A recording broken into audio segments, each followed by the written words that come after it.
6 o'clock. I'm going to call this meeting to order. Please, if you are able, please rise for the Pledge of Allegiance. I pledge allegiance to the flag of the United States of America and to the republic for which it stands, one nation, under God, indivisible, with liberty and justice for all. Thank you. Can we get the roll call, please? Councilmember Ellenboss. Here. Hopkins. Here. Ingalls. Here. French. Yes, here. Mayor Shippers. Yes, here, thank you. And for the agenda, we have an amendment to the agenda. The FOIA appeal has been withdrawn by the appellant, so you can remove that as item 4 on the agenda. And would someone make a motion to approve the agenda as amended? I'll make a motion to approve the agenda as amended. Second. Councilmember Hopkins. Yes. Ingalls. Yes. French. Yes. Ellenboss. Yes. Mayor Shippers. Yes, motion carries. Okay, now it's time for public comments. And please keep your comments to 3 minutes. Sign in up there so we have your name correct on the minutes. And remember, the gallery, please behave yourselves and no cheering, jeering, clapping. Be kind, be good neighbors. Thank you. Hi, my name is Michelle Trivieri. I live on Pennsylvania Avenue. And I'm here for 2 reasons actually tonight. Hold on, give me a second. There's a lot to write. Anyway, I just wanted to address the council. Thank you for having me, because today is Missing and Murdered Indigenous Persons Awareness Day. And I just thought we should have a moment of silence for all our missing women and children who have fallen through the cracks. And so thank you for that. And also, it is National Drinking Water Awareness Week in the state of Michigan. It's from May 4th through May 10th. And Michigan proclaims Thursday, May 8th, as Private Residential Well Awareness Day. And they suggest that you check your wellheads, get a hold of your local health department and see what your concerns may be for testing and, what might be recommended. And I want to give a shout out, actually, to the Cadillac Advocates for Clean Water. I've been working with them behind the scenes since December, but prior to that, I've been working on my own with the state of Michigan with epidemiologists and toxicologists for just general health concerns. This is my area of expertise. I'm an environmental scientist. I worked for the DNR for 8.5 years, and I'm really, I got so concerned when I heard about the PFAS issue here in Cadillac, because I didn't know about it until I heard, I'm one of the people that watches these meetings at home. And so I just really started getting concerned when I could see that people were really sick in our community and what could be causing it and this and that. So I fielded some questions with Jeff and got a hold of Marcus, and I told Marcus how when I was employed with the DNR way back in 1988, we had a water quality fair, and it was wonderful. We had, it was at the Carl T. Johnson Hunting and Fishing Center. We had the Missaukee-Wexford Conservation District, the Michigan Groundwater Stewardship Program, and the Michigan Department of Agriculture and Department of Health there. And we had the community come in and bring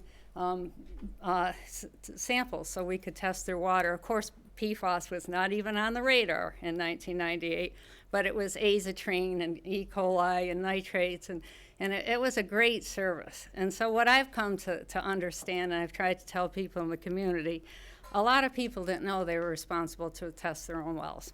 It's not only in the state of Michigan, it's across the United States.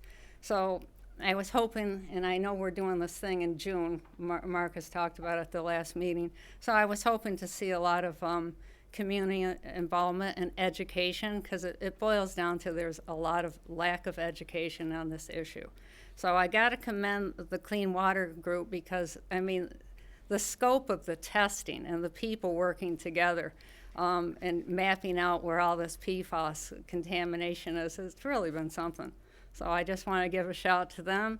I want to thank City Council for awarding, granting $15,000 to test people's wells in the city of Cadillac. And so there you go. So remember our missing Indigenous women and children. Thank you very much. Thank you. I'm going to mark that down for at the end of the meeting to do a moment of silence for that. Thank you.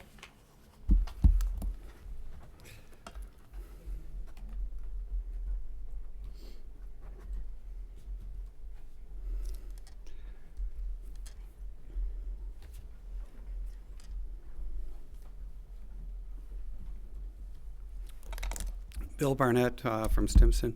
Just want to invite everyone to consider coming, and I'll give up my seat on the panel if someone from the city would like to take my place.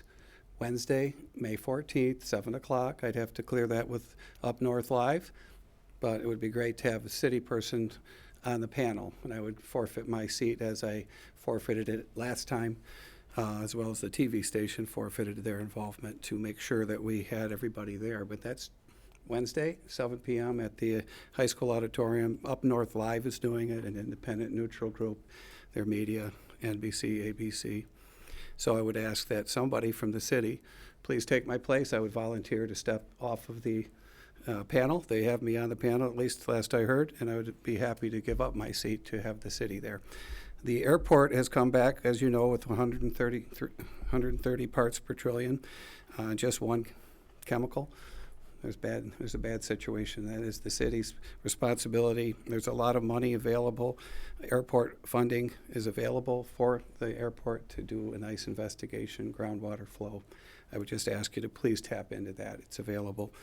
I would ask that you please release the test results, just as the ladies have done an excellent job, and thank you for bringing that up as well. But Mary and Susan have done a nice job of plotting out things, or platting, whatever, the spots that have it. You need to have somebody at the city doing the same thing to talk to the people, become maybe a volunteer, somebody tied in that can have the city records, can go out and help talk to these people and talk them into testing their well. There's so many wells not being tested still, and that's a concern. So I would recommend you hire somebody like Sue that might be really good at that if they're able to get out and do that and have help doing so.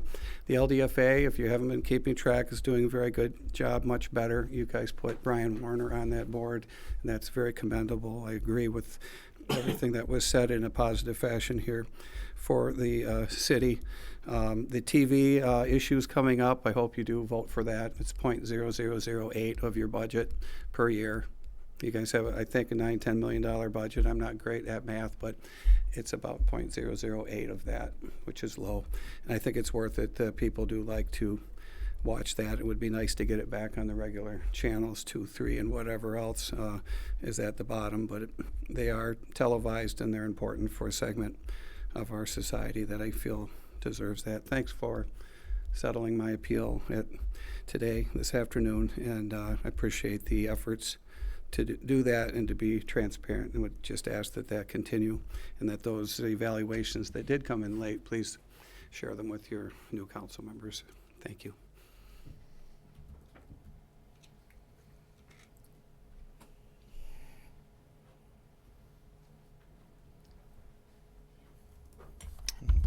Good evening, Brad Marine here in Cadillac. Obviously, PFAS is on the big issue in Cadillac. And we're looking at trying to make some change. And we're looking at why the city council has yet to address the underlying issue behind this. And that is the LDFA, which knew about this for 7 years under Marcus, failed to notify anybody. In fact, they held meetings without a quorum. They made business decisions without a quorum. Now, if you know Open Meetings Act and you know law, and you know the MCL is regarded having a quorum when you do meetings, you'll see that it's clear that those violations occurred.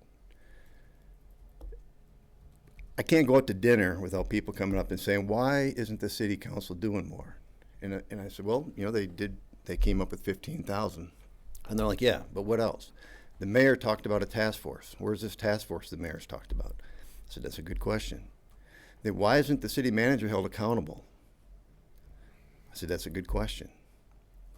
So, I think what you need to probably take a look at, I would hope that you do anyways, because some of you are going to run for re-election, probably, I don't know. Some of you may run for a new spot. But the voters want to know why. Why aren't things being done? Why isn't somebody being held accountable? They go back to their civilian job.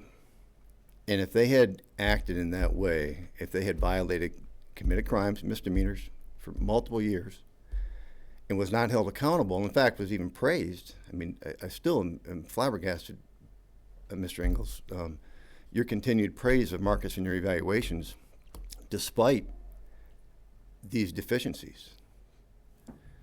And Mr. Ellenboss, you saw it. I give you credit for that. And I probably should have gave you credit sooner, and I didn't. But you see it. People are like, well, why is the city council falling on their sword for this? And I don't know. I just don't know. And it's beyond me why you haven't started some type of an investigation into his behavior with the LDFA. I mean, he committed misdemeanor after misdemeanor after misdemeanor. He openly talked about not even following the bylaws. And there's nothing from this board. They're not mad at you for the PFAS. They're not blaming the city because of PFAS. They're mad at you because he knew about it for years and didn't do anything about it. They're mad because you're not holding him accountable. Mayor, you talk about decorum. That also applies to your board. And so when you tell us that we need to practice decorum, please advise your own board of that, because we saw what happened last time I was up here. So November's going to come around. People are going to ask those questions. And for some of you, it's my understanding there may be even a recall, because there's only 2 of you eligible for recall. Thank you, that's your time.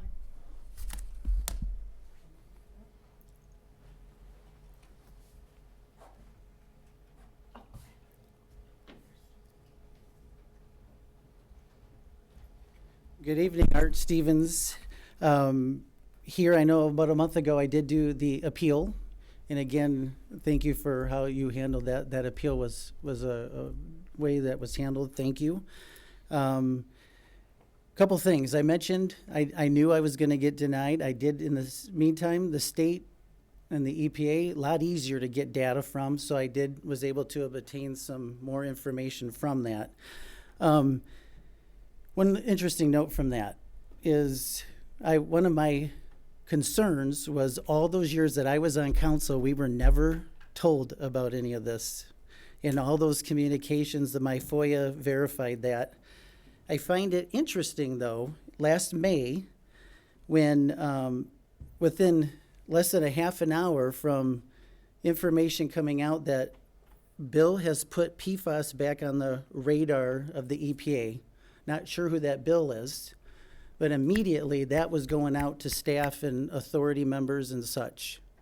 But for all those years, the fact that the EPA was requiring the city to have people off of the municipal never was passed on. With that said, the last couple of LDFA meetings, they're still trying to figure out how do we connect people within the LDFA district. This is an ordinance that the city council, 2 of you are on the council, you voted yes, and thank you, Mr. Shippers, you actually added to your motion to have the city pay for those hookups. Excellent step. We're almost 7 years from that. The LDFA, the staff was telling the authority the last couple of meetings, we're trying to figure out how we can get these places, people hooked up. I'm not sure of the reason for this, but this comes under the council. You voted on this ordinance.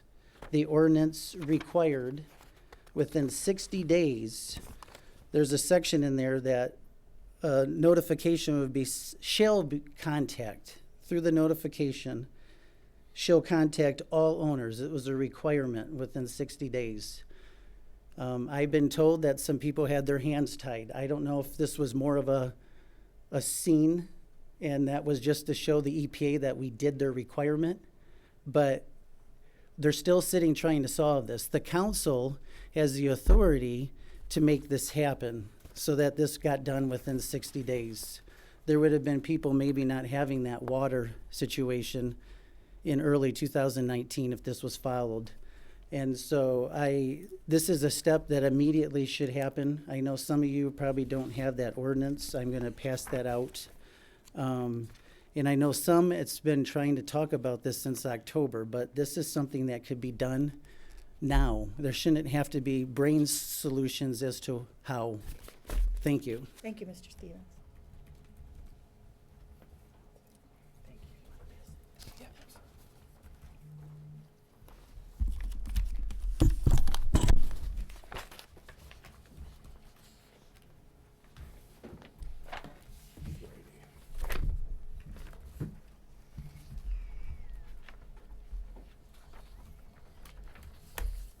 Hi, I'm Mary Galvanic. I, with Susan Giftos, make up the Cadillac Advocates for Clean Water.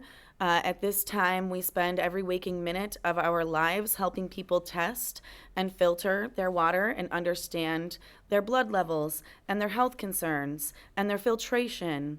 I can tell you that I know for certain that there are people who have died in the last 6 years due to this contamination. I believe that a lot of that fault lies on Marcus's shoulders for not sharing. The PFAS contamination with the community has led to so many health problems, deaths, brain tumors. Children have died. Parents have died while their children are 5 and 6 years old. The amount of contamination that has spread in the last 6 years and has affected dozens and dozens, if not hundreds of us, including my own farm.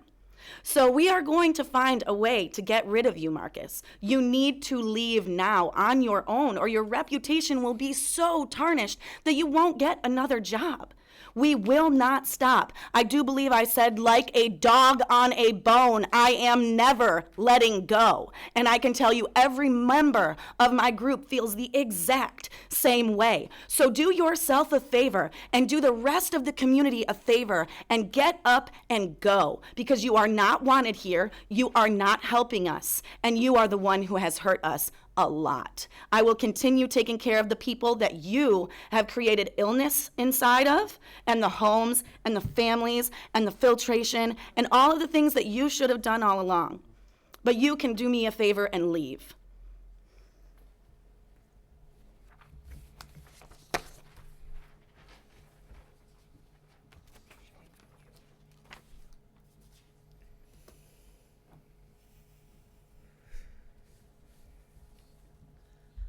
Hi, Sherry Ellenboss, and I live in Boone. And I have been seeing biotech tankers go past my house quite often. I followed one today, and it went to some property maybe 1.25 miles from my house. And I live in the country for clean living. Bringing the biosolids to us in the country is not a solution. You're spreading the problem. And I really do believe that it's not an answer. There has to be a different answer.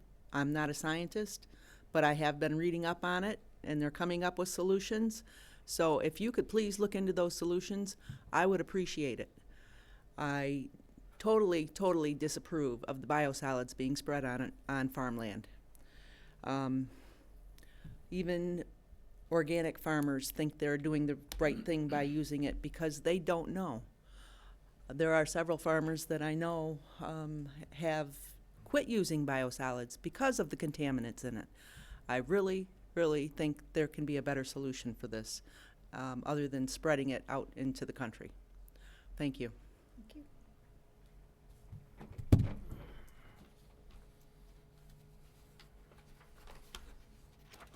Okay, seeing no one else, I'm closing public comments and turning to the consent agenda.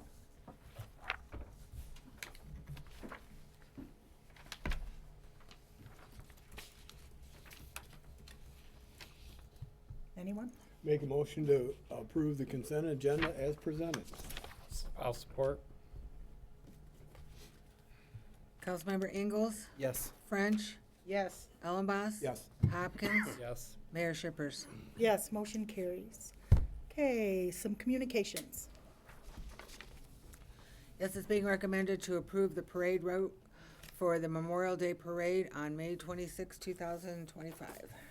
I'd make a motion to approve the parade route for the Memorial Day Parade on May 26, 2025.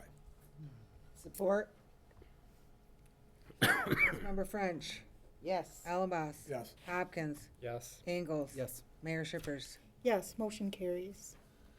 It's being recommended to approve the closure of Lake Street between Harris and Cass from 6:30 PM to 8:15 PM on Mondays from June 30th to August 4th, 2025 for the Clam Lake Band.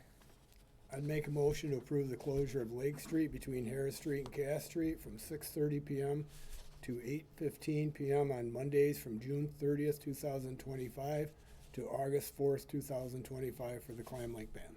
Support. Councilmember Ellenboss? Yep. Hopkins? Yes. Ingalls? Yes. French? Yes. Mayor Shippers? Yes, motion carries. It's being recommended to approve the closure of Lake Street between Harris and Cass from 6 PM to 9 PM on Thursdays from June 19th through August 28th, 2025 for Upbeat Cadillac. Before we make that motion, I want to note that this is the 30th season for Upbeat Cadillac. Oh, great. I support that. You make a I'll motion. make a motion then. How about I'll beat you to it? I'll make a motion to approve the closure of Lake Street between Harris Street and Cass Street from 6 PM to 9 PM on Thursdays from June 19th, 2025 to August 28th, 2025 for Upbeat Cadillac. And then I'll support.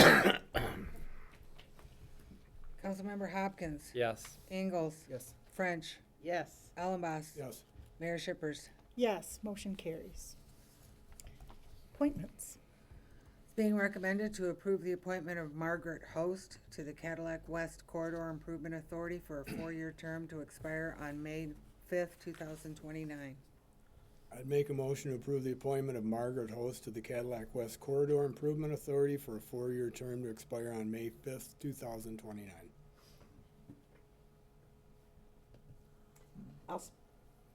I'll also support that. Councilmember Ingalls? Yes. French? Yes. Ellenboss? Yes. Hopkins? Yes. Mayor Shippers? Yes, motion carries. City managers report. Thank you, Mayor, members of the City Council. There is one item this evening regarding the Fire Department flashover training opportunity. As the communication discusses, the City of Cadillac Fire Department has been serving essentially as the fiduciary for the Wexford-Missaukee County allocation of Fire Department training funds through the State of Michigan Bureau of Fire Services. Part of this program, the Bureau makes annual allocations available to counties to conduct fire training. The latest course that's being recommended is for flashover training, which is going to be made available through the Oakland Community College. Training will be held locally and will be available to all Wexford and Missaukee County fire departments. Total cost of the training is $16,000. However, it is offset by essentially $10,120 grant from the State of Michigan Bureau of Fire Services, plus an additional $2,500 from the Cadillac Fire Department training budget for those attendees from the department. The remaining $3,500 cost is covered by attendance fees from other departments in the Wexford and Missaukee counties.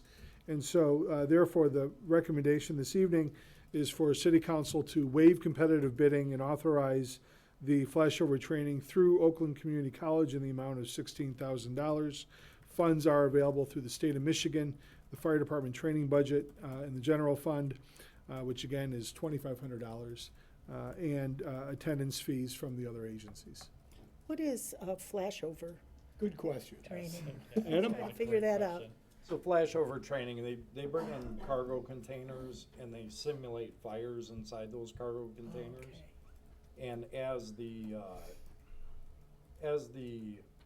furnishings that are put inside those cargo containers heat up, they off gas and simulate a flashover I see. once the oxygen is entered in.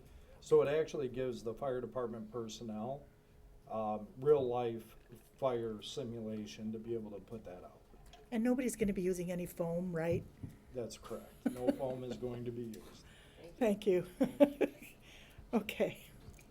So the first motion we need is to waive competitive bidding. I'd make a motion to waive competitive bidding regarding flashover training. Support. Councilmember French. Yes. Ellenboss. Yes. Hopkins. Yes. Ingalls. Yes. Mayor Shippers. Yes, motion carries. And next action? Thank you, Mayor. No, we have to approve Make a it. motion to authorize flashover training through Oakland Community College in the amount of $16,000. Support. Councilmember Ellenboss. Yes. Hopkins. Yes. Ingalls. Yes. French. Yes. Mayor Shippers. Yes, motion carries. Okay, introduction of ordinances. Yes. The next 4 items are all very similar, whereas we're not taking any action this evening. Rather, we're just setting public hearings. The first one is a request to set a public hearing regarding the adjustment of water rates for May 19, 2025. That is your next regular city council meeting. I will make a motion to adopt the resolution to introduce the ordinance to amend sections 42-201 and 42-202 of Chapter 42 of the City Code to adjust water rates in the city of Cadillac and set a public hearing for May 19th, 2025. Second. Councilmember Hopkins. Yes. Ingalls. Yes. French. Yes. Ellenboss. Yes. Mayor Shippers. Yes, motion carries. The next request is to set the public hearing regarding the adjustment of sewer rates, again, for May 19, 2025. I make a motion to adopt the resolution to introduce the ordinance to amend section 42-374, chapter 42 of the city code to adjust sewer rates in the city of Cadillac and set a public hearing for May 19th, 2025. Support. Councilmember Ingalls. Yes. French. Yes. Ellenboss. Yes. Hopkins. Yes. Mayor Shippers. Yes, motion carries. The third request is to set a public hearing in regard to the General Appropriations Act for fiscal year 2026, again for May 19, 2025. Okay, make a motion to adopt the resolution to introduce the ordinance establishing General Appropriations Act for fiscal year 2026 and set a public hearing for May 19th, 2025. Second. Councilmember French. Yes. Ellenboss. Yes. Hopkins. Yes. Ingalls. Yes. Mayor Shippers. Yes, motion carries. Thank you. The last item is not a finance-related item. It came as a recommendation from another board regarding an ordinance to authorize the transfer of real property off of Maple Street and to set a public hearing for June 2nd, 2025. In quick summary, and we'll have a little bit more of a thorough presentation at your next meeting with a graphic. Essentially, there's a driveway that is inside a very small strip that's about 3.5 feet wide. The city owns. We have no need for that strip, and so the request was to essentially provide that to the neighbor. So, Make a motion to adopt the resolution to introduce ordinance to authorize transfer of real property and set a public hearing for June 2nd, 2025. Support. Councilmember Ellenboss. Yes. Hopkins. Yes. Ingalls. Yes. French. Yes. Mayor Shippers. Yes, motion carries. Okay, adoption of ordinances. thank you. The request this evening is to adopt a resolution for decertification for various roads under Public Act 51. The long and short of it is that while doing an annual audit, especially looking at incorporating new roads in the Cadillac Junction area, there are certain roads that are no longer roads anymore that are on the Act 51 map. This is the formal process to remove those roads from the Act 51 map. If any additional explanation is needed other than what's in the packet, let me know, or Owen can provide. Okay, someone want to make a motion? I'd make a motion to adopt the resolution for decertification for Act 51. Support. Councilmember Hopkins, Yes. Ingalls, Yes. French, Yes. Ellenboss, Yes. Mayor Shippers. Yes, motion carries.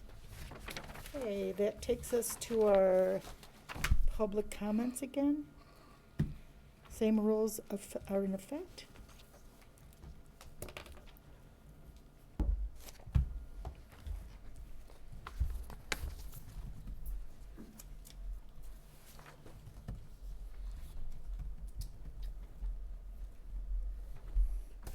Hello all. My name is Carla Moore and I live in Cadillac. I have a couple of just wild card things that I was thinking of over the past few meetings. Is there any chance to get a sign or a couple signs out in the lobby for people to not have really loud conversations during the city council meetings? Like a thing you can just put it away whenever there's no meetings going on. Not too intrusive, you know, like nothing above a whisper or something like that. Just as a suggestion, because a lot of folks can't hear, especially when it's really full out there. Also, so is there some kind of like a list, like a checklist of ongoing issues, and then when they're completed and then how they're completed? Because I'm having a hard time keeping up with things myself, of, you know, this kind of business. And like at home, I have a list of things to do and I, you know, keep up with it and I cross them off, and it's kind of like a sense of accomplishment because I've done something, and, you know, I can account for my time and that kind of thing. And I was just thinking that might be a way to communicate with the public that progress is being made. A point that came up, someone mentioned biosolids, and I had totally forgot about that because I don't own a farm. It's not in my arena. Someone else mentioned the task force for the PFAS. I had completely forgotten about that. I mean, you know, I don't know. It's hard to keep up with 20,000 things going on. So I just thought I'd offer that as a suggestion. So that's all I have. Thank you.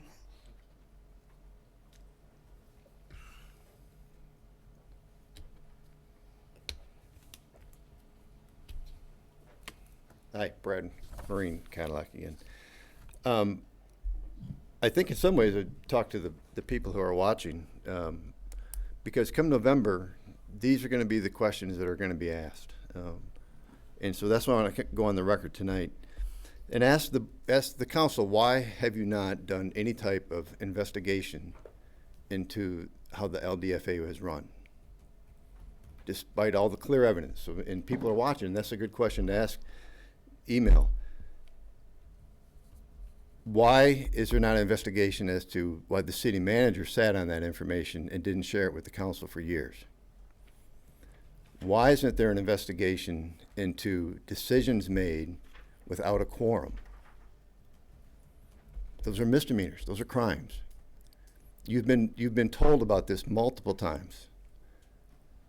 I've shown you evidence. I'm willing to sit down and give you the evidence. But yet nobody on this council has called for an investigation.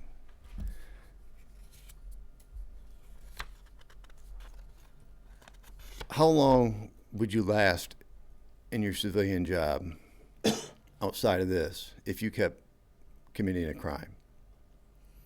How many years would you sit at your desk if every month, practically, you were committing a crime? Just a misdemeanor crime, not a big deal. But do you think that they would keep you around your place of business? So people want to know why you're doing that. And I think that's a valid question. It was mentioned keeping a chart, Gantt chart. There's all kinds of different charts. There's a lot of ways that you can keep the public informed. Bill Barnett talked about the CCTV. You know, you lose all kinds of credibility, Mayor, when you talk about you're going to have a task force and there's been no progress. Yet there's tremendous progress with the Cadillac advocates in the water testing. So much so that they're praised by the state of Michigan for what they've done. You have made promises that you have not kept. you have sat and silently ignored misdemeanor crimes. And trust me, come November, and if not sooner, people are going to be asking those questions. Doesn't matter whether you're Democrat, doesn't matter you're Republican, Independent, it doesn't matter. You got a job to do. Look at the city charter, it spells it out. It's to hold him accountable. And he has openly admitted to failing. And we're just talking one board. I bet if we dug into the other boards that he chaired, which I have, i.e. the Brownfield Development, take a look and see how many times they didn't have a quorum. Thank you, Mr. Marine. That's your time. Thank you.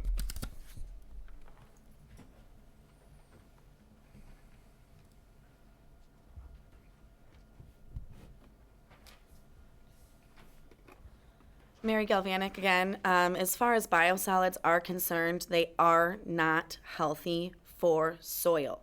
They are not healthy for humans. They are not healthy for the crops that grow on the fields, and they are not healthy for the animals that consume those crops. I ask you to take a look at Jason Grostick. He is a farmer from downstate in Michigan. He has a farm that is contaminated with PFAS. His cattle are of no use to him. He is going to be filing bankruptcy, and he is suing the state. And you are going to be sued if you continue to pour garbage all over our farmland and contaminate our farmland. I am educating farmers in a way that you and your staff chose not to, and a lot of them are choosing not to use your product anymore. You might as well go ahead and start finding another solution now before you have a bunch of biosolids with nowhere to go and you're just holding on to them. No injection wells on anybody's farm that you're hiding. We'll be looking into those. We understand some of our farmers here are also using pelletized biosolids from Detroit. Zug Island, Z-U-G, look it up. It is the most disgusting industrial place I've ever I can't believe it exists. And we are getting pelletized biosolids from there. I am also educating our farmers on those biosolids and how they should not be using those. The state hasn't done a good job educating on the real risks of the biosolids, and neither has the city. And it needs to change. Our farmers are very important to me, and I will be fighting for them.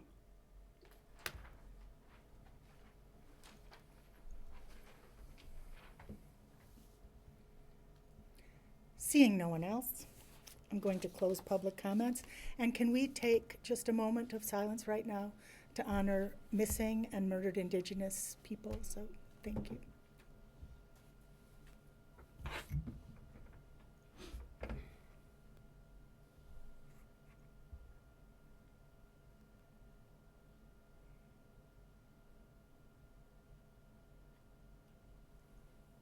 Thank you.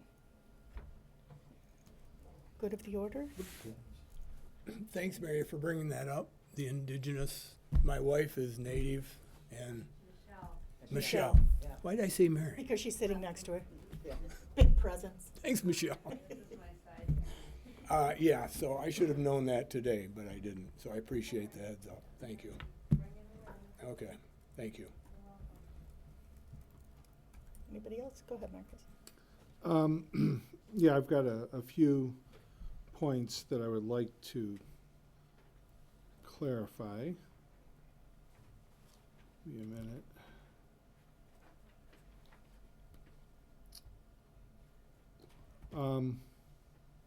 So any board or commission that meets will have its notice posted, have an agenda created. However, if there isn't a quorum, then there is no meeting. There are no decisions that are made, and therefore there would be no minutes that are created. So it's certainly possible that folks are seeing meeting agendas and or prior meeting postings for meetings, whether it's the LDFA or any board or commission that we've had. We've even had in my tenure here city council meetings that we've posted and had agendas created for, and then we've learned that we're not going to have a quorum at the last minute, or weather has canceled our meetings in the past as well.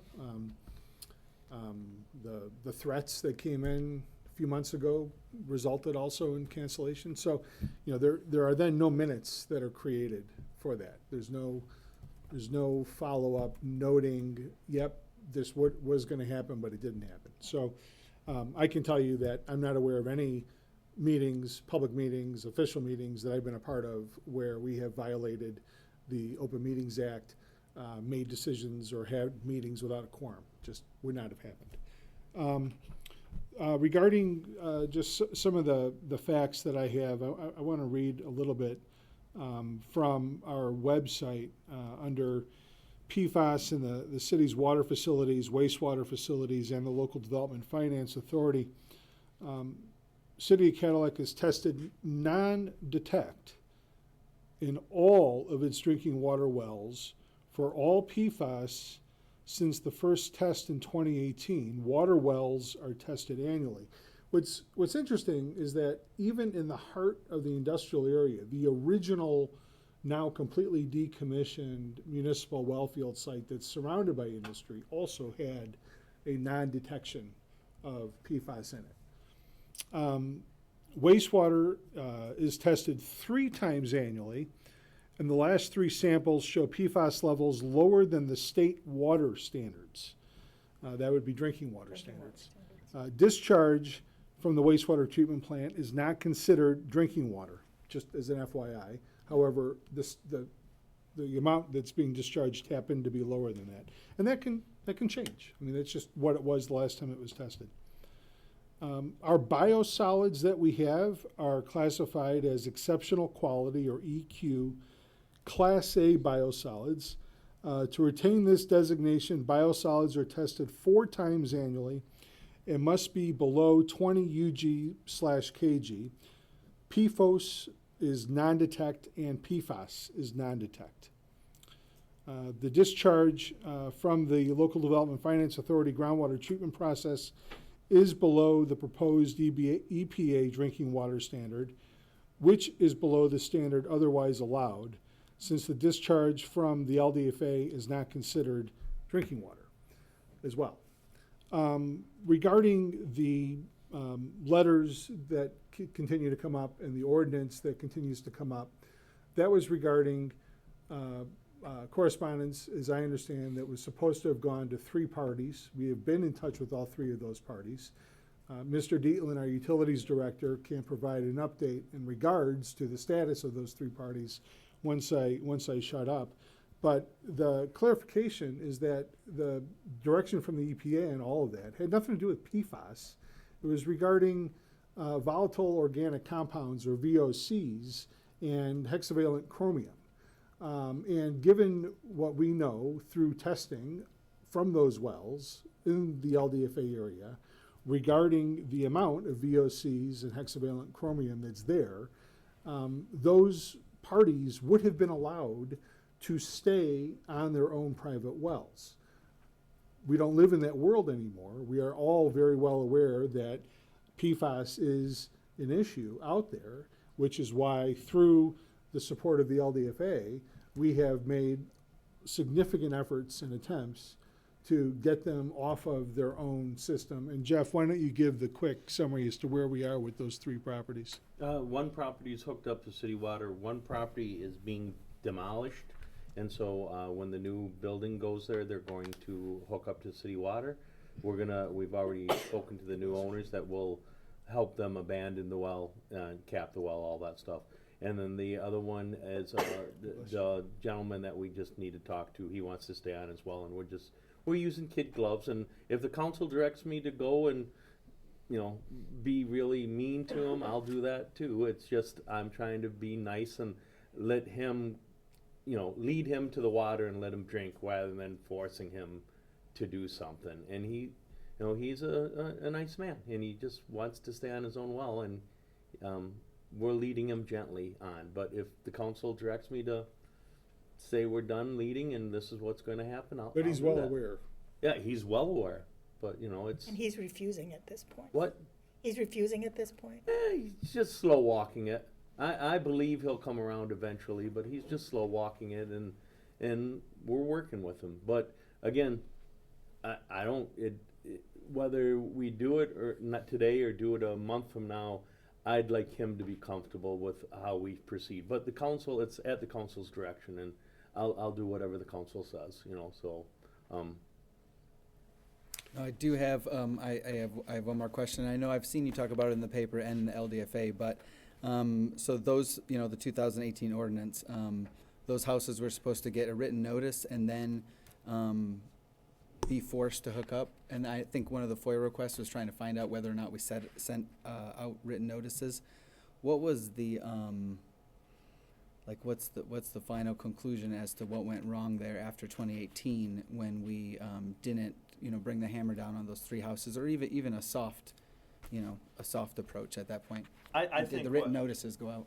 if I may, I think what happened before then, we did have an ordinance in place that had already restricted the use. And it's probably my error. I thought we were just continuing that ordinance, and I did not believe that we needed to send out new correspondence, because I believe they had already complied with that in the previous ordinance. This was something that was new in the 2018, and that's my error. I mean, if you're gonna blame somebody, go ahead, blame me. That's my error. And we had 3 people that were probably should have had it. If, as Marcus said, if we would have tested those people in 2018, the test results we have that we tested recently, they all came back really clean for VOCs and hexavalent chrome. We would have tested them for VOCs and hexavalent chrome, and my supposition is back then we would have said, yeah, you can stay on your well.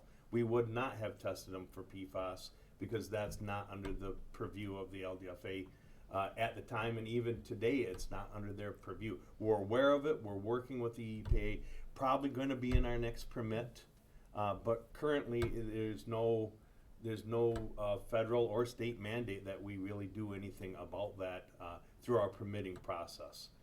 In the future, I imagine it will be on there, but today it's not. So we're really being proactive there and going ahead and doing what we think the state's going to require in the future, or the feds. So one last update I wanted to provide is that the Michigan PFAS Action Response Team is hosting an in-person town hall on May 29th from 11:30 a.m. to 1 p.m. at our water department headquarters. That's the 44 Road facility. I don't have like a brochure from them yet, or a flyer from them yet, but assuming that we get one, we'll put that out and post it. Up North Live folks did invite us to the event that they are putting on. However, because neither Eagle or EPA are participating, we didn't feel it would be proper to be a part of a panel without the actual experts on it. So, I have one more question of clarification, which I know you just went over, but I just want to get it clear. When so the part 2 where it says obtaining approval or acknowledgement of an exception under section 42-168, is that the part where you're talking about they can test and then they get the exception, and then, like you were saying, because our own wells, we're not testing for the VOCs and the second thing? Hexavalent chrome. They're actual wells. When we disconnected the one, the Andersons, we tested their well. We tested Ed Sheldon's well. All of those came back as non-detect, or below criteria non-detect for hexavalent chrome and VOCs. So and Ed isn't able to get this now because of the PFAS. Yeah. If you read the ordinance now, it does say any contaminant, groundwater contaminant. So it's a little broader. But back then we would not have had that in our. We wouldn't have tested for it.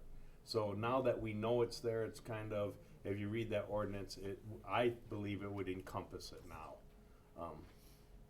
Though we have a lawyer here that could tell me I'm totally wrong. So I didn't go to law school. Yeah. So. That way you're not right. Thank you. Anybody else?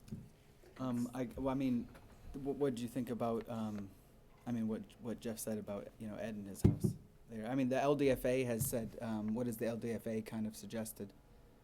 I think they're getting anxious, and they would like it resolved sooner rather than later.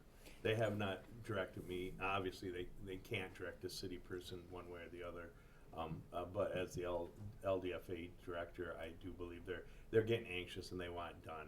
I told them I'm gonna go back and talk to Ed and we'll have it done by June 1st.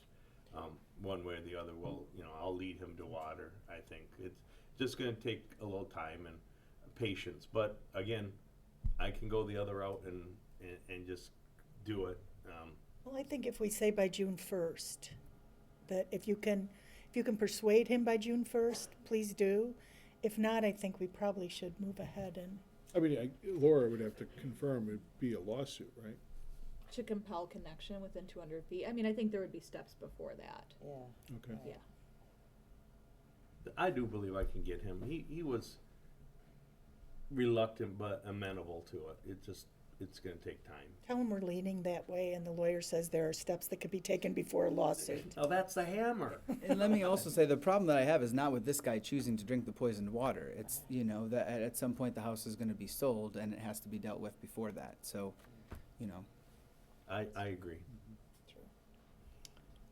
Okay. I have a couple of things.